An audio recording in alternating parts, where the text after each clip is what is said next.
I started with the college committee work about 25 years ago when I'd already been a surgeon for nearly 10 years, and I was interested in furthering surgical education. I was a general surgeon employed by the University of Queensland as an academic surgeon.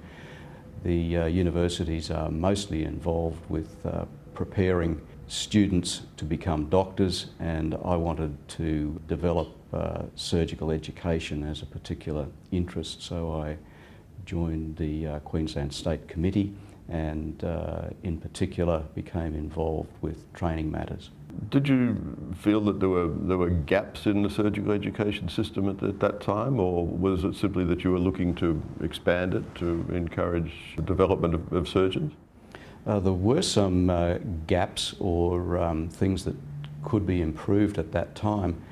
When I did my surgical training and did my qualifying examinations in the mid-1970s, there was a very loosely arranged training program that was mainly hospital-based, and the qualification was to pass the FRACS examination, and this was the same with surgical qualifications around the world in that era.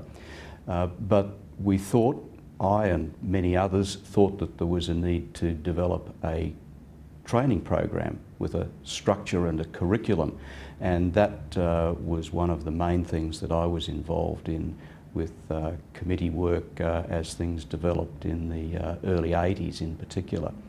And by the time we got to the mid-80s, we had in all specialties very well developed structured curriculum and requirements of training followed by an examination, so it was a training and examination package that evolved during that time.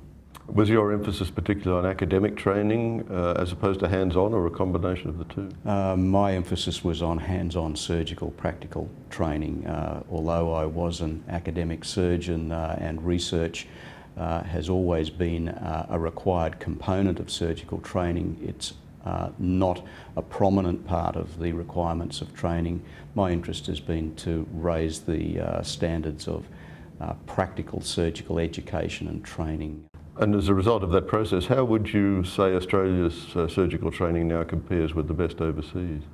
Well, it's a benchmark by any international standard. It always has been for more than 50 years. Our training scheme, and we'll probably talk about this a bit more later, has undergone an evolution into a competency-based structured curriculum with a shortened time frame, and this change has been looked on with great interest in other surgical colleges around the world.